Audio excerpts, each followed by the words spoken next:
नमस्कार। आकाशवाणी से प्रस्तुत है समाचार प्रभात।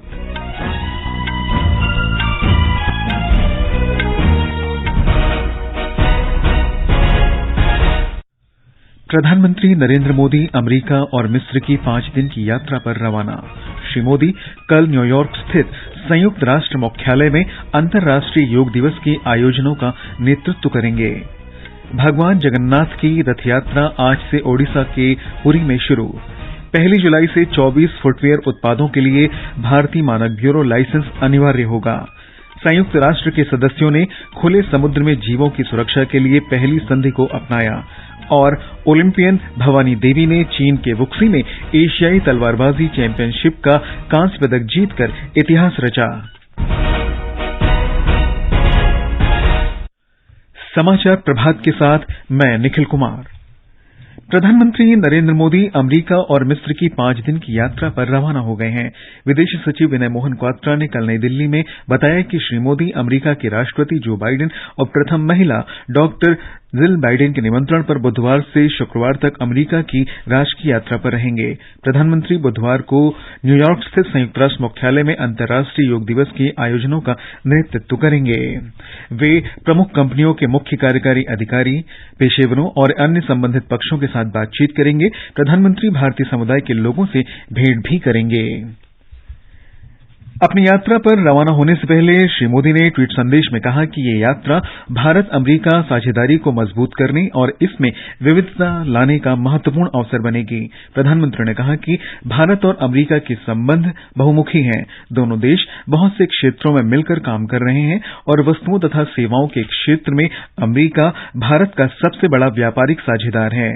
उन्होंने कहा कि विज्ञान, प्रौद्योगिकी, शिक्षा, स्वास्थ्य और सुरक्षा के क्षेत्रों में भारत तथा अमेरिका करीबी सहयोगी हैं। प्रधानमंत्री ने कहा कि रक्षा संबंधी उद्योगों में सहयोग, अंतरिक्ष, दूरसंचार, क्वांटम, कृत्रिम मेधा और जैव प्रौद्योगिकी के क्षेत्र में महत्वपूर्ण तथा उभरती हुई प्रौद्योगिकी के संबंध में की गई पहल से दोनों देशों का आपसी सहयोग व्यापक हुआ है और इसमें नए आयाम भी जुड़े हैं। श्री मोदी ने यह भी कहा कि दोनों देश मुक्त, खुले और समावेशी हिंद प्रशांत क्षेत्र के संबंध में सहयोग बढ़ाने के लिए आगे साझा दृष्टिकोण में संबंध के लिए मिलकर काम कर रहे हैं। उन्होंने यह भी कहा कि राष्ट्रपति जो बाइडेन और अन्य वरिष्ठ अमेरिकी नेताओं के साथ बातचीत से द्विपक्षीय सहयोग के साथ साथ G20, क्वाड और IPEF जैसे बहुपक्षीय मंचों पर सहयोग बढ़ाने का अवसर प्राप्त होगा। 9वां अंतर्राष्ट्रीय योग दिवस कल विश्व भर में मनाया जाएगा। प्रधानमंत्री नरेंद्र मोदी न्यूयॉर्क में संयुक्त राष्ट्र के मुख्यालय में योग दिवस कार्यक्रम में भाग लेंगे। इस वर्ष योग दिवस का विषय है वसुधैव कुटुंबकम के लिए योग। प्रधानमंत्री ने आकाशवाणी पर मन की बात कार्यक्रम में श्रोताओं से कहा है कि शारीरिक और मानसिक रूप से स्वस्थ रहने के लिए योग करना चाहिए। हाल ही में मन की बात में अपने संबोधन में प्रधानमंत्री ने कहा कि 21 जून को ऐसे लोगों के लिए योग से जुड़ने का बहुत अच्छा अवसर है जो इससे अभी तक नहीं जुड़े हैं। साथियों, इस बार मुझे न्यूयॉर्क के संयुक्त राष्ट्र मुख्यालय UN में होने वाले योग दिवस कार्यक्रम में शामिल होने का अवसर मिलेगा। मैं देख रहा हूं कि सोशल मीडिया पर भी योग दिवस को लेकर गजब का उत्साह दिख रहा है। मेरा आप सभी से आग्रह है कि आप योग को अपने जीवन में जरूर अपनाएं, इसे अपनी दिनचर्या का हिस्सा बनाएं। अगर अब भी आप योग से नहीं जुड़े हैं तो आने वाली 21 जून इस संकल्प के लिए बेहतरीन मौका है। वर्ष 2014 में संयुक्त राष्ट्र महासभा में अपने संबोधन में प्रधानमंत्री नरेंद्र मोदी ने हर वर्ष 21 जून को अंतर्राष्ट्रीय योग दिवस मनाए जाने का सुझाव दिया था। संयुक्त राष्ट्र महासभा ने अपने प्रस्ताव में 21 जून को अंतर्राष्ट्रीय योग दिवस घोषित किया है। कोविड महामारी के दौरान योग से लोगों को दुष्प्रभावों से उबरने में काफी मदद मिली। नियमित रूप से योग के अभ्यास से लोग तनाव मुक्त रहते हैं और संतुलित जीवन जीते हैं। मध्य प्रदेश में 9वें अंतर्राष्ट्रीय योग दिवस के अवसर पर राज्य के 51 पुरातात्विक स्थलों पर सामूहिक योग सत्र का आयोजन किया जाएगा। हमारे संवाददाता ने बताया है कि मुख्य कार्यक्रम जबलपुर के गैरिसन ग्राउंड में होगा। इस समारोह में उपराष्ट्रपति जगदीप धनखड़ मुख्य अतिथि होंगे।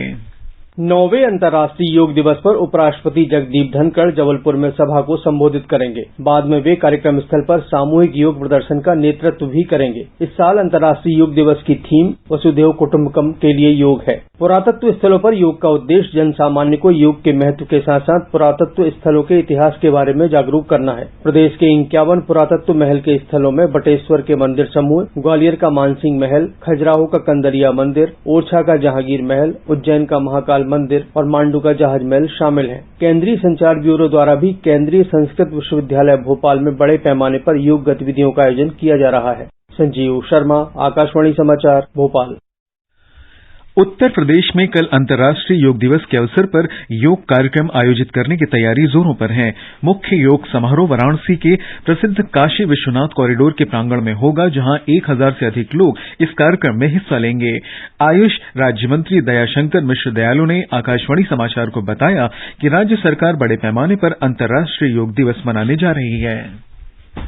जिला प्रशासन की तैयारियां हैं कि हर विभाग, प्राइमरी स्कूल, माध्यमिक शिक्षा, हायर एजुकेशन, विश्वविद्यालय, सामाजिक संस्थाएं जो है वो योग करेंगी। तो मिला के इस महायज्ञ में सबको जोड़ा गया है अपनी आहुतियां देने के लिए। कोई छूटेगा नहीं, कोई बचेगा नहीं। और जब सारा विश्व योग करेगा तो उसमें भारत की सबसे बड़ी भागीदारी होगी। भारत में भी उत्तर प्रदेश की भागीदारी सबसे बड़ी होगी।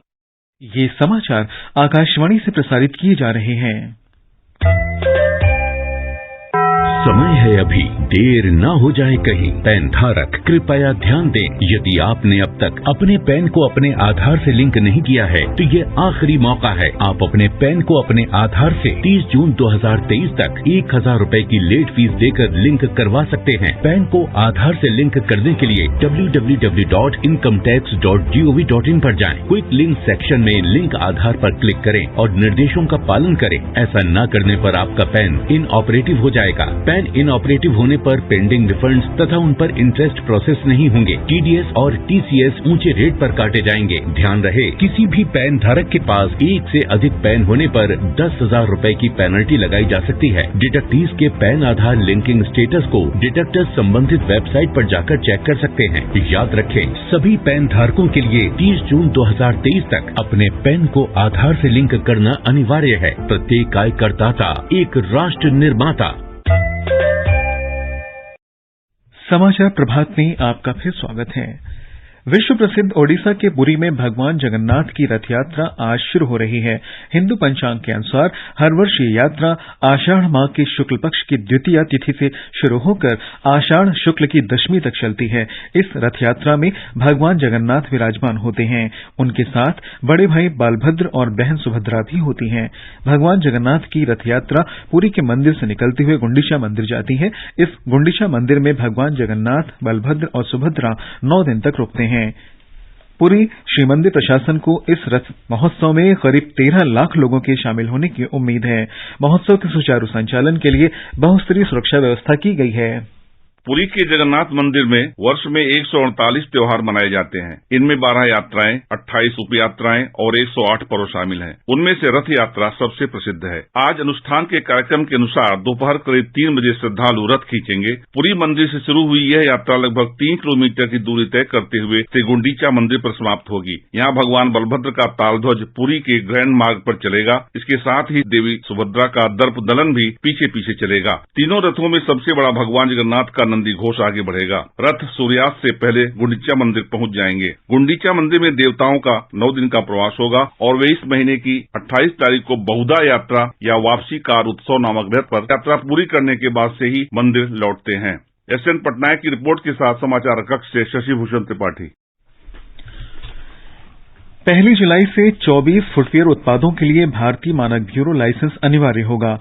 नई दिल्ली में मीडिया को संबोधित करते हुए ब्यूरो के महानिदेशक प्रमोद कुमार तिवारी ने फुटवियर और अन्य उत्पादों के लिए सरकार द्वारा हाल ही में जारी किए गए गुणवत्ता नियंत्रण आदेशों के महत्व पर जोर दिया।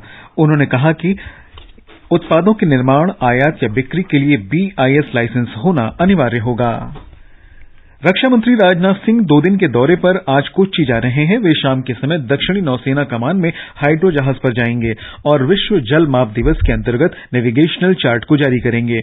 नौसेना प्रमुख एडमिरल R हरिकुमार भी इस समारोह में शामिल होंगे। रक्षा मंत्री हाइड्रो प्रशिक्षण में भाग ले रहे विदेशी प्रशिक्षुओं से बातचीत करेंगे। संयुक्त राष्ट्र के सदस्यों ने आज खुले समुद्र में समुद्री जीवन की रक्षा के लिए पहली संधि को अपनाया। संयुक्त राष्ट्र महासचिव एंटोनियो गुतेरेस ने इस ऐतिहासिक समझौते की सराहना की है। 193 सदस्य देशों के प्रतिनिधियों ने बिना किसी आपत्ति के इस संधि को मंजूरी दी। श्री गुतेरेस ने प्रतिनिधियों से कहा कि संधि ऐसे नाजुक समय पर हो रही है जब महासागर कई मोर्चों पर इस खतरे का सामना कर रहे हैं। केंद्रीय पत्तन, पोत परिवहन और जलमार्ग मंत्री सर्बानंद सोनोवाल ने महाराष्ट्र के उप मुख्यमंत्री देवेंद्र फडणवीस के साथ सागरमाला परियोजना के अंतर्गत कई परियोजनाओं की समीक्षा की। मुंबई में कल बैठक के दौरान श्री सोनोवाल ने आर्थिक वृद्धि और ढांचागत समुद्री सुविधाएं बढ़ाने के लिए परियोजनाओं के शीघ्र पूरे होने पर तत्काल ध्यान देने को कहा। उन्होंने बताया कि महाराष्ट्र में सागरमाला परियोजना के अंतर्गत 279 करोड़ रुपए की 9 परियोजनाएं पूरी हुई हैं, जबकि 777 करोड़ रुपए की 18 अन्य परियोजनाएं लागू की जा रही हैं। मणिपुर के मुख्यमंत्री एन बीरेन सिंह ने राज्य सरकार के साथ संघर्ष रोकने के समझौते का उल्लंघन करने वाले सशस्त्र उग्रवादी गुटों को परिणाम भुगतने की चेतावनी दी है। श्री सिंह ने कल पूर्वी इंफाल जिले के विभिन्न स्थानों पर राहत शिविरों का दौरा किया। उन्होंने कहा कि सरकार सशस्त्र उग्रवादियों की गतिविधियों पर नजर रख रही है और उन्हें तुरंत हिंसा बंद कर देनी चाहिए। मुख्यमंत्री ने कहा कि सरकार राज्य में सामान्य स्थिति बहाल करने के लिए उपाय कर रही है। ओलंपियन भवानी देवी ने चीन के वुक्सी में एशियाई तलवारबाजी चैंपियनशिप में कांस्य पदक जीतकर इतिहास रचा है। हालांकि महिला सेबर स्पर्धा के सेमीफाइनल में उन्हें उज्बेकिस्तान की जैनब डेईबेकोवा से हार का सामना करना पड़ा था। इस प्रतियोगिता में भारत का ये पहला पदक है। खेल मंत्री अनुराग सिंह ठाकुर ने उन्हें इस सफलता पर बधाई दी है। केंद्रीय खेल मंत्री अनुराग सिंह ठाकुर कल मुंबई के वर्ली में एक कार्यक्रम के लिए जाते समय मैदान में खेलते हुए बच्चों से मिले। महाराष्ट्र में विकास तीर्थ यात्रा के 3 दिन के कार्यक्रम का कल दूसरा दिन था। बच्चों से मुलाकात के दौरान खेल मंत्री ने कहा कि वे चाहे कितने भी तरह के खेल खेलें, लेकिन देश के लिए खेलने के सपने को साकार करने के लिए कोई एक खेल पूरी लगन से खेलें। विकास तीर्थ यात्रा के दूसरे दिन श्री ठाकुर ने 12,000 करोड़ रुपए की तटीय सड़क परियोजनाओं की समीक्षा की। उन्होंने मुंबई के प्रसिद्ध मुंबादेवी मंदिर में दर्शन भी किए। ये समाचार हमारी वेबसाइट newsonair.gov.in/hindi पर भी उपलब्ध हैं। और समाचार पत्रों की सुर्खियों के साथ हैं अलका सिंह। धन्यवाद निखिल। प्रधानमंत्री नरेंद्र मोदी की अमेरिका यात्रा का समाचार आज अधिकतर अखबारों में है। हिंदुस्तान लिखता है, मोदी का अमेरिका दौरा अभूतपूर्व रहने की उम्मीद। जनसत्ता के शब्द हैं, रक्षा क्षेत्र में सहयोग बढ़ाने पर रहेगा जोर। दैनिक जागरण की सुर्खी है, प्रधानमंत्री की अमेरिका यात्रा में विमान, इंजन और ड्रोन सौदों को मिल सकता है अंतिम रूप। हरिभूमि के अनुसार भारत अमेरिका संबंधों में मील का पत्थर साबित होगी श्री मोदी की यात्रा।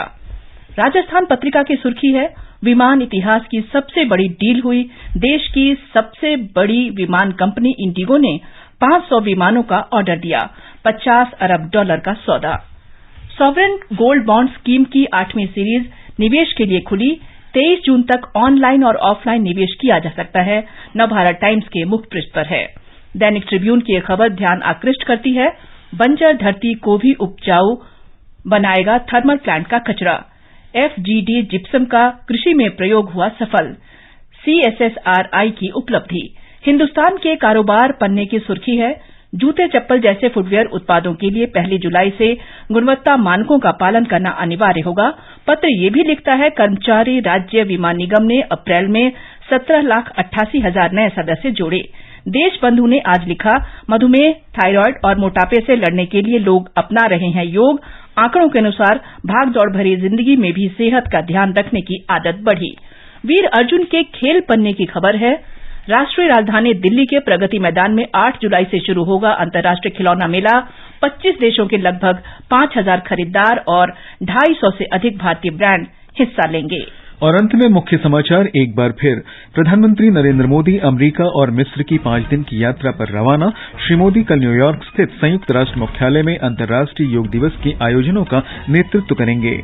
भगवान जगन्नाथ की रथ यात्रा आज ओडिशा के पुरी में शुरू। 1 जुलाई से 24 फुटवियर उत्पादों के लिए भारतीय मानक ब्यूरो लाइसेंस अनिवार्य होगा। संयुक्त राष्ट्र के सदस्यों ने खुले समुद्र में जीवों की सुरक्षा के लिए पहली संधि को अपनाया। और ओलंपियन भवानी देवी ने चीन के वुक्सी में एशियाई तलवारबाजी चैंपियनशिप में कांस्य पदक जीतकर इतिहास रचा। इसके साथ ही समाचार प्रभात का ये अंक समाप्त हुआ। नमस्कार।